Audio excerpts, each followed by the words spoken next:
तो उसके साथ शिव के मंत्र का जप होता है, शनि का जप होता है, और साथ में इसकी जो अधिष्ठात्री शक्ति है वो अमृतेश्वरी भवानी है, उनका जप होता है। तो विद्वान लोग यजमान की सामर्थ्य के अनुसार थोड़ा थोड़ा कर टुकड़ों में बांटकर इस दोष की पूर्ण शांति करावें, और वैसे अनुष्ठानिक ढंग से सभी दोषों के परिहार युक्त तो काफ़ी खर्चा और समय की जरूरत है, जो हर व्यक्ति की सामर्थ्य नहीं है। अब ये माना जाता है कि जब राहु और केतु के मध्य सारे ग्रह आ जाते हैं तो छाया ग्रहों से पुटित हो जाते हैं, इनकी छाया पड़ती है और ये ग्रह अपना प्रभाव खो देते हैं, कोई भी शुभ प्रभाव नहीं दे पाते। तब व्यक्ति को जीवन में काफ़ी संघर्ष करना पड़ता है। परंतु अगर ये मान लें कि सारे दोष, सारी रुकावटें इन्हीं के कारण आती है, ये योग पड़ गया काल सर्प का तो पत्रिका में उन्नति होगी ही नहीं, तो मैं आपकी जानकारी के लिए बता दूं कि भारत के प्रथम प्रधानमंत्री माननीय पंडित जवाहरलाल नेहरू, भारत के राष्ट्रपिता कहे जाने वाले मोहनदास करमचंद गांधी, भारत में शासन करने वालों में श्रेष्ठ राजा के रूप में जिसकी गिनती होती है वो अकबर, ये सभी लोग जो है इस योग से ग्रसित रहे हैं। तो उन्नति के भी योग होते हैं। अब सबसे पहले कालसर्प योग में सर्प का अध्ययन करते हैं। तो शक्र जो टेढ़ी गति से चले, सटक की गति से चले, वक्राकार गति से चले, गर्वपूर्वक चले, या फिर बिल्कुल निचेष्ट होकर बैठ जाए। जब सर्प चलता है तो टेढ़ा मेढ़ा चलता है, कभी कभी फन उठा करके चलता है या बैठता है, या फिर निचेष्ट होकर के बैठ जाता, कुछ नहीं करता है। तो जब ये वक्र गति से चलता है तब 1 साल से 5 साल तक के समय अवधि में उन्नति और अवनति दोनों दे देता है। यानी उन्नति के अवसर आए, हुई, और फिर पता ना गया, जहाँ से चले थे वहीं चले जाए। अगर आपकी पत्रिका में ये तन करके बैठा है, फन उठा करके बैठा है, तो उन्नति इतनी होगी कि आप कल्पना भी नहीं कर सकते हो, पद प्रतिष्ठा सब कुछ प्राप्त हो जाएगा। इस स्थिति में आपके साथ गुप्त शत्रु रहेंगे जो 40 के बाद और 65 तक आपको कष्ट देंगे। अच्छी महादशा हो, अच्छे ग्रह हो तो भी आपको फल नहीं दे पाएंगे। अगर निश्चल होकर बैठ गया तो आपके सारे प्रयास व्यर्थ हो जाएंगे, आपको अपमानित होना पड़ेगा, ऋण होगा आपके ऊपर, रोग आपको परेशान करेंगे, शत्रु परेशान करेंगे, आपके स्वयं के जीवन में या परिवार में किसी के ऊपर भी नशे की स्थिति हो जाएगी, नशा करने लग जाएगा, प्रारंभ बचपन भी दुख में जाएगा, बीच का थोड़ा समय सुख में जाएगा, उसके बाद 42 के बाद 45 या 42 से आपके जीवन में फिर कष्ट आना प्रारंभ हो जाएगा। जीव से लेकर, हमारी आत्मा से लेकर जगत रचना करता ब्रह्म तक सभी गतियां काल पुरुष के ही अधीन हैं इस मृत्युलोक की। और आप लोगों ने यदि गरुड़ पुराण का श्रवण किया है तो जीव के जो विभिन्न लोकों में गुजरने की और जन्म लेने की जो स्थितियां आती हैं, इसमें चंद्रलोक अवश्य आता है। मनुष्य अपने कर्म पृथ्वी पर भोगता है। यहाँ पर पृथ्वी में चंद्रमा का प्रभाव समुद्र में स्पष्ट रूप से देखा जा सकता है ज्वार भाटे के रूप में। अब पृथ्वी और चंद्रमा के बीच जो छाया की स्थिति बनती है वो राहु केतु के नाम से जानी जाती है। तो सातों ग्रहों की स्थितियों को रोकने की छाया में क्षमता होती है, क्योंकि छाया का कभी भी कोई ना तो भला होता है ना बुरा होता है। और इस योग के आने की स्थिति में आप नाग माता भगवती मनसा देवी का ध्यान कर सकते हैं।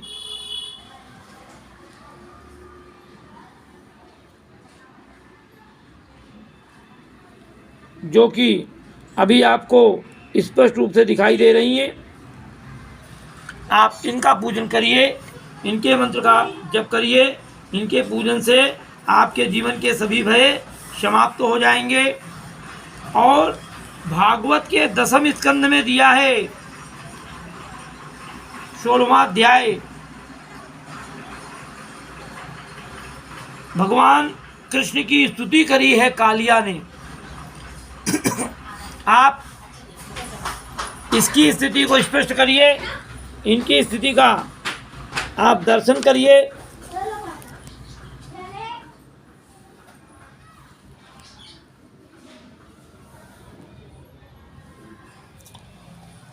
इसके बाद आप भगवान शिव की आराधना कर सकते हैं, जहां पर एक लिंग शिव हो। आप नंदी पुराण के अनुसार सहस्त्रलिंग शिव की आराधना पार्थिव शिवलिंग के रूप में उनका पूजन कर सकते हैं। आप द्वादश ज्योतिर्लिंग तो भद्र का पूजन कर सकते हैं। पर याद रखें कि ग्रहाधीनम जगत, ये जगत ग्रहों के अधीन है।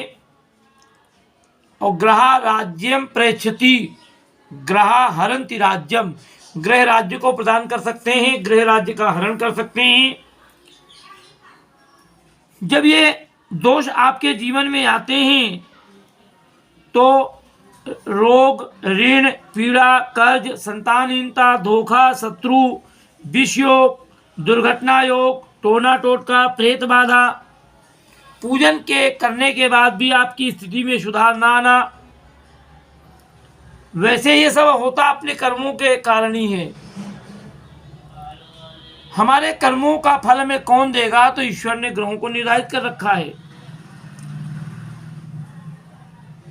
तो यह कालसर्प योग या विष योग या नाग योग, जो इस रूप में भी कहा जाए, ये जीवन काल में भयावह स्थिति को निर्मित करता है, रोग और संताप को देता है, पूर्व जन्मकृत पापों को भोगना पड़ता है,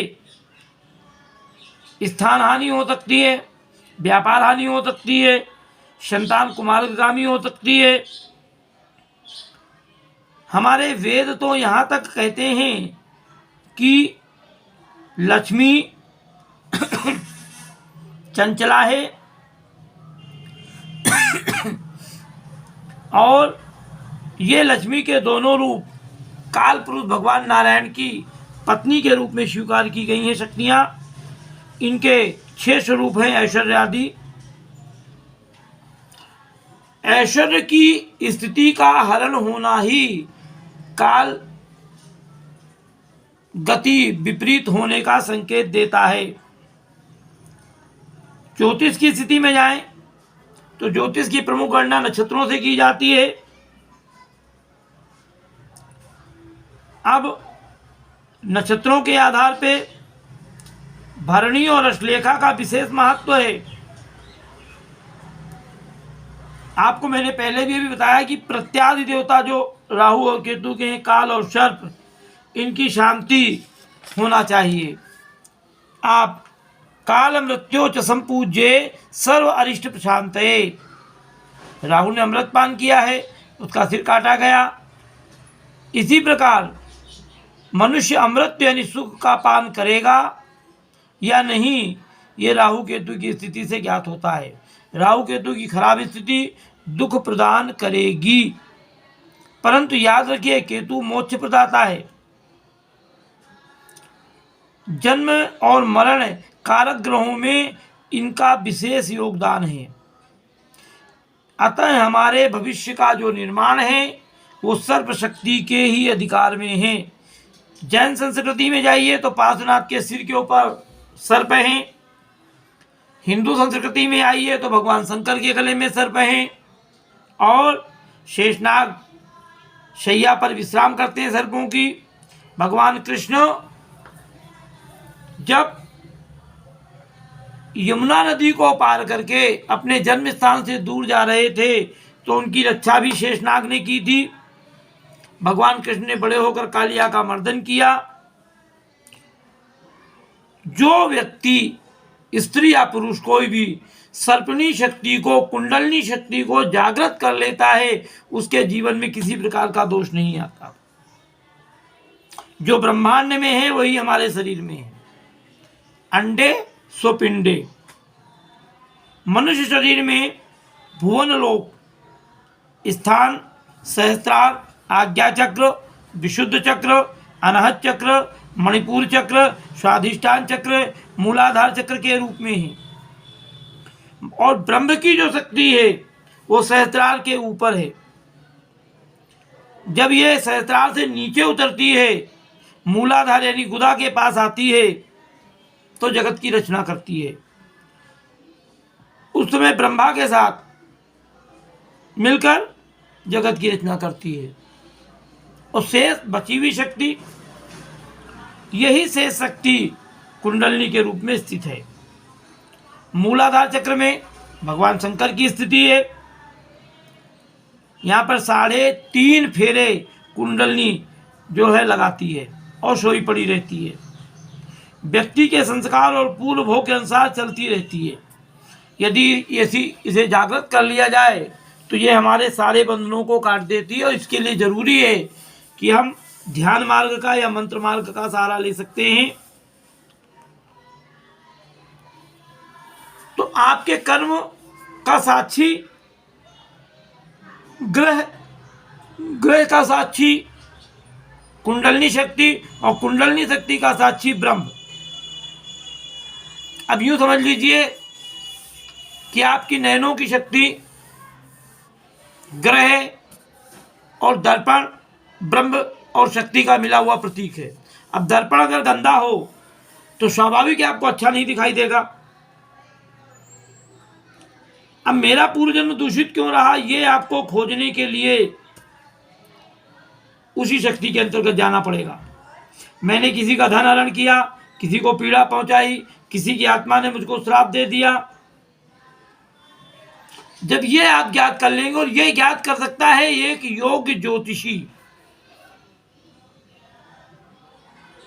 तो जब तक आपको कारण नहीं ज्ञात होगा तब तक आप उज्जैन जाके पूजा करो, नासिक जाके पूजा करो, त्र्यंबकेश्वर जाकर के पूजा करो, काशी विश्वनाथ चले जाओ या कैलाश पर्वत में पहुंच जाओ। जब तक कारण नहीं ज्ञात होगा तब तक आप अपना मार्ग का समाधान नहीं कर पाएंगे। ये बिल्कुल निश्चित है। तो आप कारण ज्ञात करिए और ये योग्य व्यक्ति, या फिर जो देवी आपके सामने दिख रही है इस पंचांगुली देवी का 2.25 लाख जब कर डालिए, आपको कारण ज्ञात हो जाएगा। सर्प कुंडलनी आध्यात्मिक और पराशक्ति दोनों का रूप है। ये वरदान और श्राप देने में समर्थ है। तो इसको जागृत करिए। उपाय आपको करना पड़ेगा। महाराज, जब तक आपके जीवन में जो भी दोष आ रहा है उसको समाप्त नहीं किया जाएगा तब तक अनेक संघर्ष, चिंतनशील स्थिति, दुष्प्रभाव, संभावनाएं, दुश्चिंताएं आपको घेरे रहेंगी और नया कार्य करने का साहस नहीं होगा। भविष्य को लेकर चिंतित रहेंगे। सकारात्मक सोच समाप्त हो जाएगी। चिकित्सा का लाभ नहीं मिलेगा। चोट दुर्घटनाओं का शिकार होंगे। आपके शत्रु अनायास पैदा होंगे। काले रंग के स्वप्न, काली वस्तुओं का दिखना, सर्प का रेंगते हुए दिखना, सर्प का पीछा करना, सर्प काटने दौड़े, फन उठाकर बैठा हुआ दिखाई दे, विधवा स्त्री दिखना, मृत पुरुष दिखना, खुले बालों वाली काले रंग की स्त्री का दिखना, काली स्त्री को रोते हुए देखना, कोई स्त्री किसी बालक को गोद में लिए वो बालक मृत है, ये भी अशुभ आगमन की सूचना है। स्वप्न में अगर हमको मृत पुरुष दिखाई दे, मृत स्त्रियां दिखाई दे, चाहे वो पड़ोसी हो चाहे रिश्तेदार, अगर हमसे कुछ मांगते हैं और आप स्वप्न में उनको दे देते हैं तो वो बहुत बुरा है। यदि खाली लौटा दो तो मुसीबत टल जाएगी। स्वप्न में बारात का दिखना, खुद को सजे धजे देखना, इत्र तेल लगाना, निर्जन वन में देखना, पृथ्वी को फटे हुए देखना, जल में डूबना, निर्जन पहाड़ रेगिस्तान देखना, स्वयं का अंगहीन देखना, मुंडन किए देखना, जानवरों में भैंस गधा गिद्ध को देखना, सर्प को देखना, ये सब अशुभ स्थितियां हैं। संतान न होना, गर्भपात होना, विकलांग हो जाना, ये सब श्राप के कारण है। धर्म कर्म में मन नहीं लगेगा, धर्म कर्म करेंगे तो घर में कलह बढ़ जाएगी, शुभ कर्म समय पे होंगे नहीं, शरीर शुद्धि का ध्यान नहीं रहेगा, पैशाचिक पीड़ा होगी, टोने टोटके होंगे। इन सब स्थितियों में आपको शांति कराने की आवश्यकता है और आप भगवती पंचांगुली का 2.25 लाख जप करवा करके शांति प्राप्त कर सकते हैं। या फिर आप मेरे बाल लक्ष्मी ज्योतिष कार्यालय में आकर मिल सकते हैं। मेरा संपर्क नंबर है 9669161188। जय माता जी। अगले वीडियो में आपको हम और इसके बारे में जानकारी देंगे कि ये प्रभाव कब होता है, कैसे कमज़ोर होता है, किन स्थितियों में इसकी विधिवत शांति की जा सकती है। तब तक के लिए मैं अपनी वाणी को विश्राम देता हूँ और आप सभी के मंगलमय जीवन की कामना करता हूँ। जो ये दिख रही हैं मेरी आराध्य देवी हैं और ये मेरे गुरुदेव जी रहे हैं निखिलेश्वरानंद जी।